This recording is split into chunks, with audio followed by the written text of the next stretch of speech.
This is Anshu Yadav, currently first year MBBS student at SPMC Bikaner. Welcome to my channel.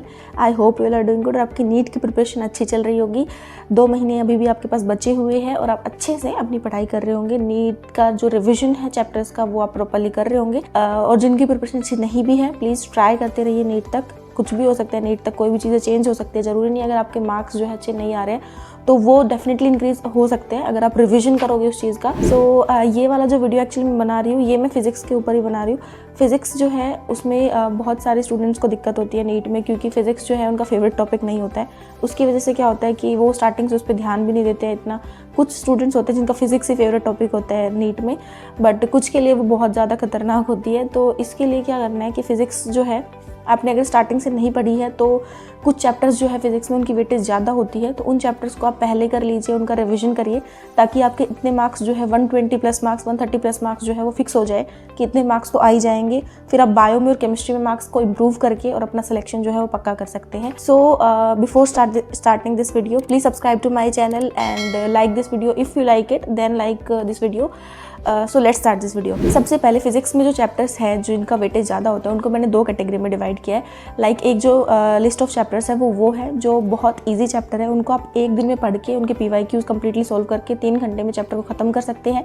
और उनका weightage भी इतना ज़्यादा है कि 3 to 4 क्वेश्चन जो है वो नीट में हर साल उन चैप्टर से आ जाते हैं।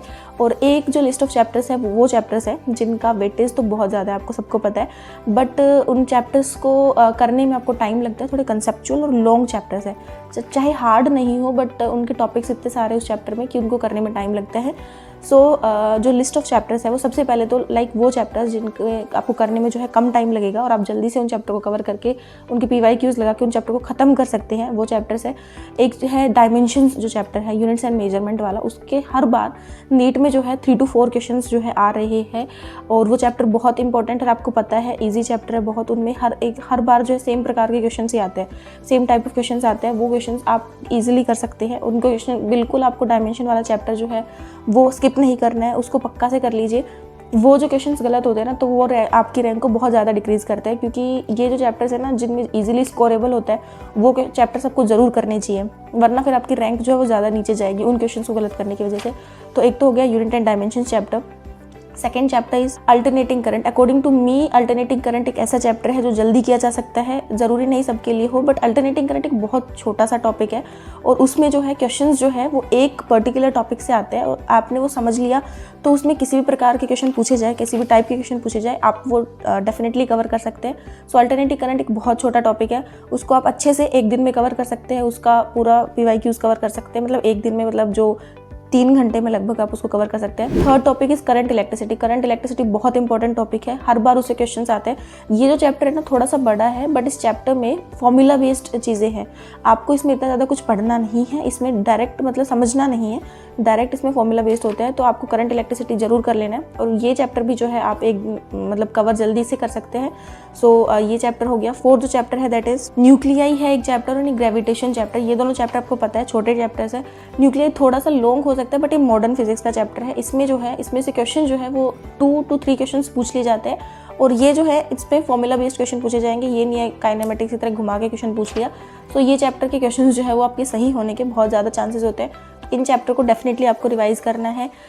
इसके अलावा भी कुछ चैप्टर्स है, लाइक देखो एक मॉडर्न फिजिक्स, एक अगर मैं आपको ओवरऑल बताऊँ तो मॉडर्न फिजिक्स एक ऐसा टॉपिक है जिसमें से क्वेश्चंस जो है वो बहुत ज़्यादा पूछे जाते हैं और वो करने में आपको बहुत बहुत कम टाइम लगता है पूरी मॉडर्न फिजिक्स को ही करने में।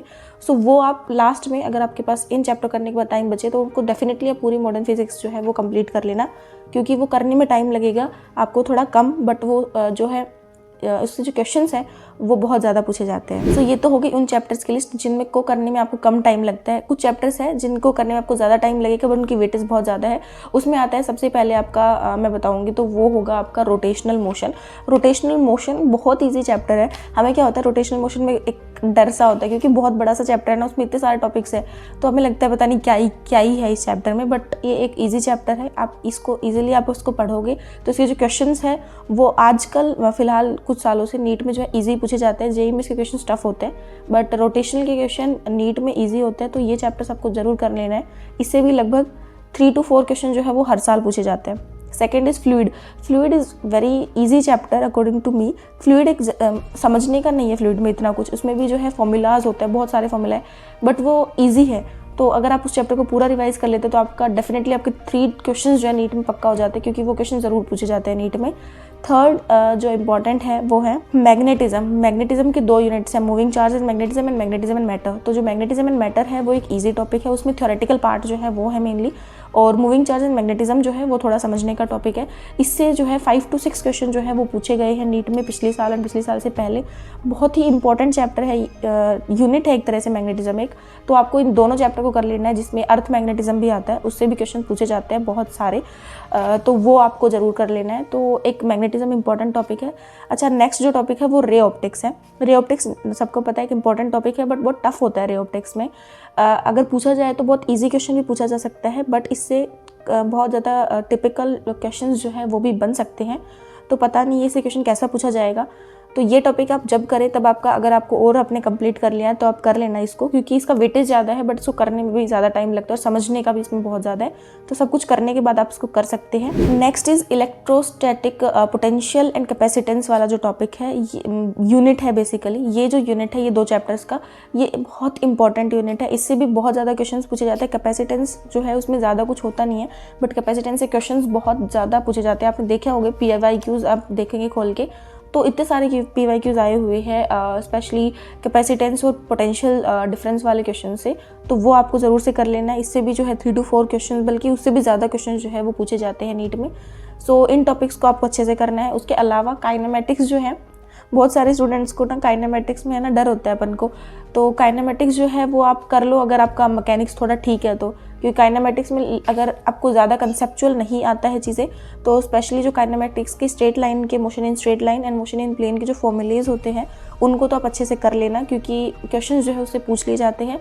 तो डायरेक्ट फॉर्मूला बेस्ड क्वेश्चन तो आपको कोई गलत करना ही नहीं है। तो ये जो चैप्टर्स हो गए, दीज आर द चैप्टर्स जिनमें ज़्यादा टाइम लगता है, बट कॉन्सेप्चुअल चैप्टर है, बट वेटेज इनका नीट में बहुत ज़्यादा है। सो अकॉर्डिंग टू मी ये 2 लिस्ट ऑफ चैप्टर्स है जो आपके लिए बहुत ज़्यादा इंपॉर्टेंट है। इन 2 लिस्ट ऑफ चैप्टर्स को आपको फिजिक्स में कर लेना है। उसके अलावा जो है, जो चैप्टर्स जो है आपको लगता है ना कि आपके वीक हैं, उन चैप्टर्स पे आप जो है अपना फोकस कीजिए।